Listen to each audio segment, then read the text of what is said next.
So again, huge thanks to all the places help spreading the word about Media Monarchy, about NewWorldNextWeek.com, and about our independent analysis of what's going on the world stage, the shell game, if you will. This story's gotten lots of comments, and again, it's been a big week for MediaMonarchy.com, and again, a huge thanks to all the folks. We give the flashback to the original story from the previous week that we covered. WikiLeaks unveils secret State Department cables, a.k.a. Cablegate. But we'll wrap it up by re-referencing the top of the article, WikiLeaks being used to justify an Internet Patriot Act, pointing out that this storyline conforming nicely to the elite's Hegelian dialectic, problem, reaction, solution, with the solution of more tyranny for our safety. This financial center, along with places like Wall Street, where the bloodline families interlock again, the same people run America as run Britain, as run Germany, etc. They have funded many, many times both sides in wars. And ironically and sickeningly, behind me, opposite the Bank of England, in the center of this square, is a memorial to those who died in the 2 world wars. Let's just go and have a look at that. What happens in terms of creating wars is a technique, a mind manipulation technique that I've called in my books problem, reaction, solution. And it works like this. If you want to introduce something, say centralization of power through the United Nations, centralization of power militarily with NATO, the North Atlantic Treaty Organization, the biggest military organization in the world that's expanding all the time. If you want to centralize power into fewer and fewer hands, if you did that openly and said this is what we want to do, there'd be a reaction against that. People would say, hey, this is a fascist state you want to create. We're not having this.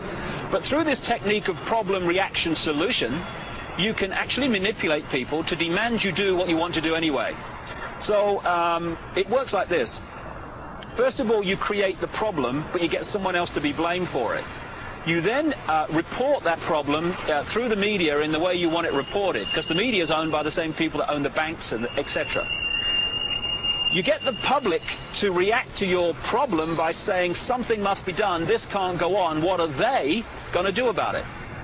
And at that point, they, who have covertly created the problem and blame someone else, who glean that reaction of do something, then offer the solution to the problems they have created.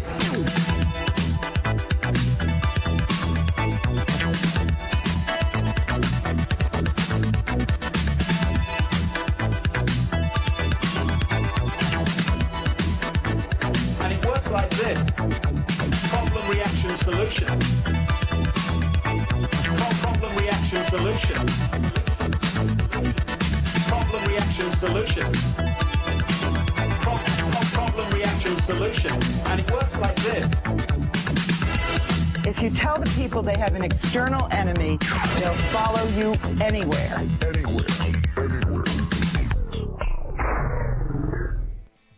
Problem, reaction, solution. That was the one and only David Icke helping to flesh out the Hegelian dialectic, and just a little bit of a musical break for you to help the medicine go down. And that's where we're going to have to leave the WikiLeaks PSYOP for this week, my friends. But as I say, big news coming soon, a greater in-depth dive down the rabbit hole, if you will, into WikiLeaks coming very soon. Keep an eye peeled on MediaMonarchy.com for that big announcement coming next week. Now, having said all that, let's move to our second big story, and this would also be the second story we cover on the latest episode of NewWorldNextWeek.com. Scheme to create a run on the global banking system fails. Taking it from Deutsche Welle, ex-soccer star Eric Cantona's plan for the people to withdraw all their money from the banks have failed. By the time French banks closed this past Tuesday, few followed his call. Tens of thousands of people heard the call by former French footballer Eric Cantona to bring down the banking system that sparked the global economic crisis, but few acted on it. The protests were few, isolated, and largely symbolic. One group of activists in Paris emptied their bank accounts from a branch of Société Générale and opened accounts at the nearby branch of a cooperative bank. But in general, it was business as usual in France's banking institutions. Cantona, now a successful actor and an icon to many, had appealed to people to withdraw their money from the banks in an attempt to punish the corrupt criminal banking system. The 3 million people in the street, they go to the bank, withdraw their money, and the banks collapse. That's a real threat. There's a real revolution. Quote, Eric Cantona. Now, we do have one related econo-crash note to this. Banksters and gangsters congratulate Obama on the glorious occasion of his NAFTA-style Korean trade deal. More on that from FireDogLake.com. But what relates to this story, and what we get into on the latest NewWorldNextWeek.com, is killing J.P. Morgan with silver bullets on December 11th. That would be tomorrow. So let's hop over just to Google News right now and see what comes up when we Google silver. Oh, let's get more specific. Let's Google silver J.P. Morgan. J.P. Morgan Chase accused of silver price manipulation. Small cap investor asking, can you crush an investment bank by buying this metal? And on and on. What does this mean? We reported it to you several weeks ago. Folks like Max Kaiser and some of the folks at ZeroHedge.com and others, they maybe just popularized it. Other folks confirmed it. And again, so many folks want to nitpick about all these little things that, again, I'll be the first to tell you, I'm not going to get it all exactly right. I'm learning and fleshing this out just as you are. So don't be an ass, and I won't be either. And again, don't take my word for anything. Follow the links, do more research for yourself. JP Morgan is short on silver. If everybody buys silver, it could hurt them very dearly.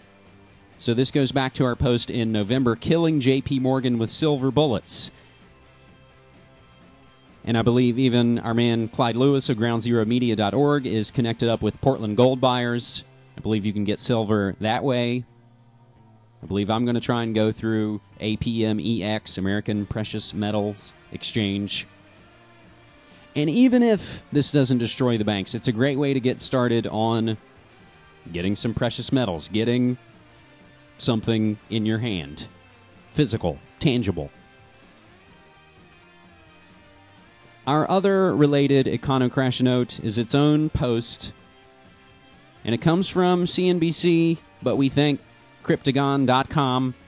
The Fed has a $110 billion problem with the new Benjamins. A billion new $100 bills quarantined in huge vaults in Fort Worth, Texas, and the District of Criminals. Reading from CNBC, a significant production problem with new high-tech $100 bills has caused government printers to shut down production of the new notes and to quarantine more than a billion of the bills in huge vaults in Fort Worth and D.C. Initially scheduled for release in February of 2011, the new bills were announced with great fanfare by officials at the Treasury Department and the Federal Reserve in April. At the time, officials announced the new bills would incorporate sophisticated high-tech security features, including a 3D security strip and a color-shifting image of a bell designed to foil counterfeiters. But the production process is so complex, it has instead foiled the government printers tasked with producing billions of the new notes. Officials don't know exactly what caused the problem. There is something drastically wrong here. A person familiar with the situation said the frustration level is off the charts. The defective bills, which could number into the tens of millions, potentially representing billions of dollars in face value, will have to be burned, they say. American taxpayers have already spent an enormous amount of money to print the bills. Now, all irony in that last sentence aside, let's hop over to Cryptagon.com's posting of this, where he notes you don't need to be a conspiracy theorist with mainstream news like this. And he notes he has 3 guesses of what's really happening here. Maybe it was Hank Paulson and some of the other vampire squids sitting on around, and they thought, these stupid idiots bought the bailout caper. How about we skip all that nonsense and just print ourselves a few vaults full of hundreds? Who's with me? Or maybe they're not finished with the existing super notes yet. And we do a flashback to a story, mysterious $100 super note counterfeit bills appear across the world. More on that from Klaus Bender, the author of a book called Moneymakers, The Secret World of Banknote Printing. But the third guess, maybe the Supernote Directorate of the CIA isn't up to speed with printing the new toilet paper, and they need an initial supply of the new stuff before they can implement the illegal parallel print of the new design.